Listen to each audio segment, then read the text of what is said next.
এই দুনিয়াতে দেখতে সুন্দর অনেক পাওয়া যায়, কিন্তু যাদের মনটা সুন্দর তাদেরকে কেবল ভাগ্য করে পাওয়া যায়। আর আমি এদিকে ভালো করে ভেন্ডিগুলো ধুয়ে নিলাম আর এরকম করে চিড়ে নিচ্ছি। এরকম করে মাঝে মাঝে এরকম হালকা, মানে পুরোটা কাটবো না, এইভাবে এইভাবে চিড়ে নিচ্ছি। প্রত্যেকটা এইভাবে চিড়ে নেব।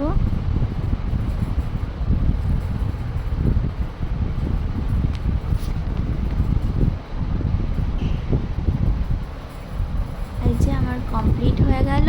আর এইদিকে আদা রসুন পেস্ট আর সর্ষে পোস্ত বাটা, এটা মিক্স করে দিলাম। আর এইদিকে একটু স্বাদ মতো লবণ দিচ্ছি।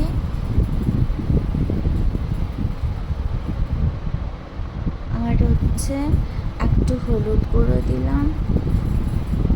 তারপরে এটাতে একটু জিরে ধনিয়া গুঁড়ো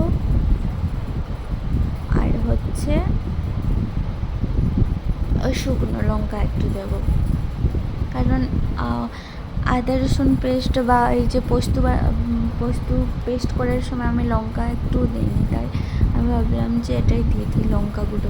আর ভালো করে মিক্স করে নিচ্ছি আর এটাই এরকম করে দিয়ে দিচ্ছি, মাখিয়ে নিচ্ছি।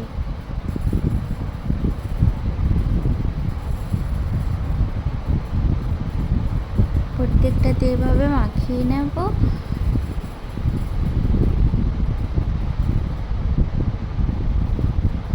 ছোটোবেলাতে একবার খেয়েছিলাম, মা বানিয়েছিল, তারপরে ওই স্বাদটা আমি এখনও ভুলিনি, কিন্তু আমি বানাতে পারি না ওরকম, কারণ তখন তো আমি দেখিনি কীভাবে বানিয়েছিল।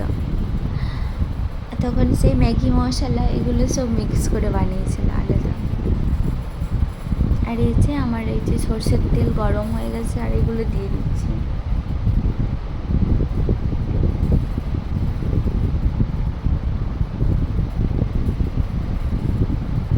আর মিডিয়াম পাওয়ারে এগুলো সব ফ্রাই করে নেব।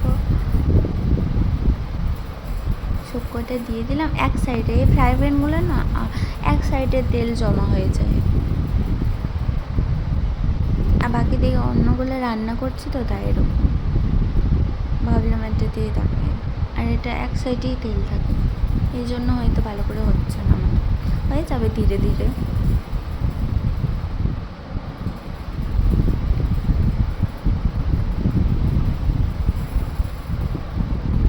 আর